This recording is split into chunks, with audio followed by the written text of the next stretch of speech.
Disclaimer दोस्तों, मैं आप सभी को बता दूं, ये कहानी पूरी तरह काल्पनिक है। ये सिर्फ दर्शकों के मनोरंजन के लिए बनाई गई है। इसमें दर्शाए गए सभी पात्र, नाम, उत्पाद और घटनाएं पूरी तरह काल्पनिक है। ये कहानी किसी भी तरह से किसी भी व्यक्ति के भावनाओं, प्रथाओं, परंपराओं और विश्वासों के अपमान नहीं करती है। जैसे कहानी में बताए गए सभी चीजों का मात्र कहानी के लेखक द्वारा बनाई गई लेखक अपनी एक कल्पना है। तो दोस्तों, मैं आपको आगे बता दूं, अगर आप हमारे हॉट सिनेमा ऑफिशियल चैनल पर नए हैं तो वीडियो को भर भर लाइक और चैनल को सब्सक्राइब करना ना भूले। धन्यवाद।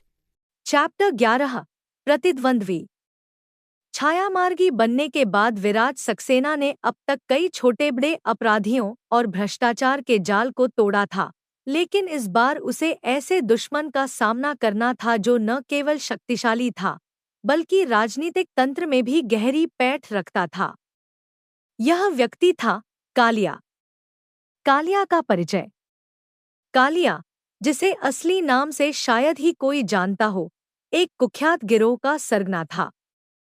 वह केवल एक अपराधी नहीं था, बल्कि शहर के सबसे बड़े राजनीतिक नेता रणवीर चौधरी का करीबी था। कालिया के नाम पर सैकड़ों अपराध दर्ज थे, लेकिन उसके खिलाफ कभी कोई सख्त कार्रवाई नहीं हुई। वह शहर की अंधेरी गलियों का राजा था। उसकी ताकत केवल उसकी मांसपेशियों और हथियारों तक सीमित नहीं थी। उसके पास सिस्टम को तोड़ने और अपनी जरूरत के मुताबिक उसे मोड़ने की क्षमता थी। छायामार्गी की पहली झड़प। विराज ने कालिया के नाम का पहली बार सामना तब किया जब उसने एक निर्माण परियोजना में हुए घोटाले की तहकीकात शुरू की। यह घोटाला गरीबों को उनके घरों से बेदखल कर उनकी जमीनों पर अवैध मॉल बनाने से जुड़ा था। जब छायामार्गी ने उस घोटाले से जुड़े कुछ अपराधियों को पकड़ लिया, तो उन्होंने डर के मारे कालिया का नाम उगल दिया। यह सब कालिया के इशारे पर हो रहा है, एक ने कहा। कालिया? वह कौन है? शहर का असली मालिक। उससे भिड़ना मतलब मौत को बुलावा देना, अपराधी ने कांपते हुए कहा। कालिया के गढ़ में प्रवेश। विराज ने यह ठान लिया कि वह कालिया का मुकाबला करेगा। उसने अपनी पहचान गुप्त रखते हुए कालिया के अड्डे पर घुसने की योजना बनाई। कालिया का मुख्य गढ़ शहर के बाहरी इलाके में एक बड़ी और आलीशान हवेली थी, जिसे चारों ओर से बंदूकधारी सुरक्षा कर्मियों ने घेरा हुआ था। छायामार्गी ने रात के अंधेरे का सहारा लिया। उसने गुप्त मार्ग से हवेली के अंदर प्रवेश किया। वहां उसने देखा कि कालिया अपनी गैंग के सदस्यों के साथ बैठा हुआ था। उसके इर्दगिर्द लोग झुके हुए थे और उसकी हर बात को आदेश मानकर सुन रहे थे। यह शहर हमारा है। जो हमारे खिलाफ जाएगा, वह जिंदा नहीं रहेगा, कालिया की आवाज गूंज रही थी। पहली मुठभेड़। छायामार्गी ने कालिया के कुछ खास लोगों को बेअसर कर दिया, लेकिन उसकी हरकतें कालिया की नजरों से बच नहीं पाईं। कौन है यह छाया में छुपा हुआ? कालिया ने दहाड़ते हुए पूछा। तुम्हारा अंत, छायामार्गी ने जवाब दिया। दोनों के बीच तीखी मुठभेड़ हुई। कालिया एक शक्तिशाली आदमी था और उसने विराज को कड़ी टक्कर दी, लेकिन छायामार्गी की चालाकी और तकनीकी कौशल ने उसे बचा लिया। आज तो तुम बच गए, लेकिन अगली बार तुम्हारे लिए कोई छाया नहीं बचेगी, कालिया ने जाते हुए कहा। राजनीतिक जाल। कालिया की राजनीतिक ताकत को समझने के लिए विराज ने शहर के राजनीतिक ढांचे की गहराई में जाने का फैसला किया। उसे पता चला कि रणवीर चौधरी, जो जनता के सामने एक ईमानदार नेता के रूप में प्रस्तुत होते थे, असल में कालिया के सारे अपराधों के पीछे थे।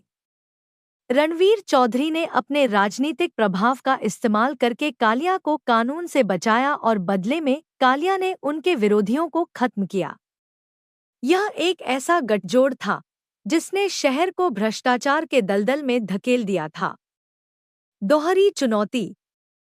छायामार्गी के सामने अब दोहरी चुनौती थी। उसे न केवल कालिया से लड़ना था, बल्कि उसके पीछे खड़े राजनीतिक तंत्र को भी तोड़ना था। उसने अपनी रणनीति बदलते हुए कालिया के नेटवर्क को भीतर से कमजोर करने की योजना बनाई। उसने कालिया के छोटे गिरोहों पर हमला शुरू कर दिया। उसने उनके गोदामों में छिपे अवैध हथियार और पैसे जब्त किए। धीरे धीरे कालिया का डर फैलाने वाला साम्राज्य कमजोर होने लगा। कालिया का पलटवार। कालिया ने छायामार्गी को हराने के लिए अपने सभी साधन लगा दिए। उसने पुलिस को रिश्वत दी, मीडिया में छायामार्गी के खिलाफ झूठी खबरें फैलवाई और अपनी गैंग को चौकन्ना कर दिया। एक दिन कालिया ने छायामार्गी के खिलाफ एक जाल बिछाया। उसने झूठी जानकारी फैलवाई कि एक गोदाम में बड़ी मात्रा में हथियार छुपाए गए हैं। छायामार्गी जैसे ही वहां पहुंचा, वह घात लगाकर बैठे कालिया और उसकी गैंग के बीच फंस गया।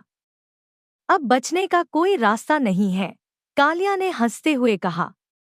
लेकिन छायामार्गी ने अपनी कुशलता और तकनीकी उपकरणों का इस्तेमाल करके खुद को बचाया और कालिया को एक बार फिर हराने में सफल रहा। रणवीर चौधरी का पर्दाफाश। छायामार्गी ने रणवीर चौधरी के खिलाफ सबूत इकट्ठा करना शुरू किया। उसने कालिया और चौधरी के बीच हुई बातचीत की रिकॉर्डिंग हासिल की, जिसमें उनके आपराधिक गठजोड़ की सच्चाई सामने आई। इन सबूतों को उसने गुप्त रूप से मीडिया तक पहुंचाया। यह खबर आग की तरह फैली और जनता ने रणवीर चौधरी के खिलाफ विरोध प्रदर्शन शुरू कर दिए। कालिया का अंत। रणवीर चौधरी के कमजोर पड़ने के बाद कालिया के पास छिपने की जगह नहीं बची। उसने छायामार्गी से अंतिम बार लड़ने का फैसला किया। इस बार की लड़ाई कालिया के गढ़ में नहीं, बल्कि शहर के बीचों बीच हुई। यह लड़ाई केवल छायामार्गी और कालिया के बीच नहीं थी, बल्कि यह न्याय और अन्याय के बीच की लड़ाई थी। छायामार्गी ने अपनी पूरी ताकत लगाकर कालिया को हराया। पुलिस ने कालिया को गिरफ्तार कर लिया और उसके साम्राज्य का अंत हो गया। कालिया के परास्त होने के बाद छायामार्गी का नाम शहर में और भी सम्मानित हो गया। लेकिन विराज को पता था कि यह केवल एक लड़ाई थी। अभी भी भ्रष्टाचार और अपराध की जड़ों को उखाड़ फेंकने का सफर बाकी था। यह अध्याय दिखाता है कि कैसे एक शक्तिशाली और संगठित अपराधी के खिलाफ खड़े होने के लिए साहस, चतुराई और दृढ़ निश्चय की जरूरत होती है। विराज ने यह साबित कर दिया कि सच्चाई की ताकत किसी भी झूठ और अन्याय से बड़ी होती है। जानने के लिए ओनली ऑन यूट्यूब चैनल पर ये कहानियाँ हॉट सिनेमा अधिकारी द्वारा लिखित और कॉपीराइट की गई है। कोई भी कहानियाँ की नकल नहीं कर सकता। तो दोस्तों, आगे क्या होने वाला है ये जानने के लिए कहानी सुनते रहिए और केवल हॉट सिनेमा ऑफिशियल में यदि आप नए एपिसोड पर अधिक अपडेट चाहते हैं तो हमारे टेलीग्राम चैनल को सब्सक्राइब करें, जिसमें हमारा डिस्क्रिप्शन में दिया गया है।